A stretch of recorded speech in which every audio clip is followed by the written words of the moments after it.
morning, this is your Yoyo Sam. Halika kayo, samahan niyo ako at tayo ay maglakad at ating tuklasin at ano ba ang muhon.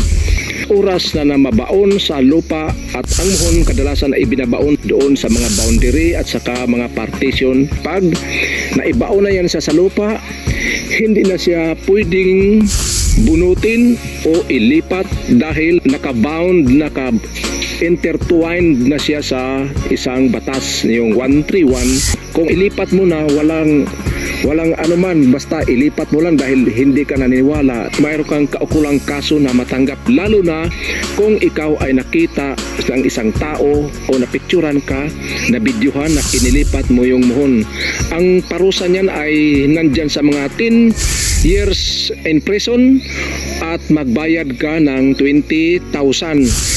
Ang pwede lang makapagbunot niyan sa muhon ay yung geodetic engineer o di kaya ay mayroon kang order at the court na pwede siyang bunutin. Pag relocation sa isang lupa, both sides kasi ay present, kahit sa yung north at saka east, south at saka west, doon talaga ang buong area ay present lahat sila. Habang ang muhon na ilagay na, pwede ka rin maglagay ng natural boundary. Ano yung ibig sabihin ng natural boundary?